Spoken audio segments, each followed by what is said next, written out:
Hello everyone, আসসালামু আলাইকুম। আপনারা সবাই কেমন আছেন? Welcome back to my channel Sadas cooking. আজ আমি আপনাদের সাথে শেয়ার করব দেশি শিং মাছ ও কই মাছের ঝোল রান্না। এভাবে মাছ রান্না করলে সাদা ভাতের সাথে খেতে অনেক সুস্বাদু লাগে। আপনারা আমার এই রেসিপিটি ফলো করে অবশ্যই একবার ট্রাই করবেন। তো চলুন এবার মূল রেসিপিতে। আমি এখন মাছগুলোর আঁশ ছাড়িয়ে পরিষ্কার করে নিচ্ছি। মাছগুলো আমার পরিষ্কার হয়ে গেছে। এখন আমি রান্নায় চলে যাচ্ছি।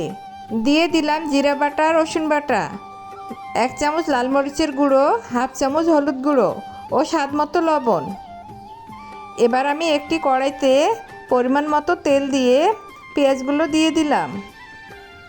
পেঁয়াজ যখন এরকম ব্রাউন কালার হয়ে আসবে তখন আমি মাছগুলোকে দিয়ে দিব। এখন আমি মাছগুলোকে একটু ভালো করে কষিয়ে নিচ্ছি। কষানো হয়ে গেছে, আমি এখন পরিমাণ মতো পানি দিলাম। এখন আমি একটু ঝোল রেখে মাছগুলোকে নামিয়ে নিব। তো ভিউয়ার্স, আমার ভিডিওটি যদি ভালো লাগে একটি লাইক দিবেন আর ভিডিওটি শেয়ার করবেন। আর আপনাদের মূল্যবান মতামত কমেন্টের মাধ্যমে জানাবেন। আর আমার চ্যানেলটি সাবস্ক্রাইব করতে ভুলবেন না কিন্তু। আল্লাহ হাফেজ।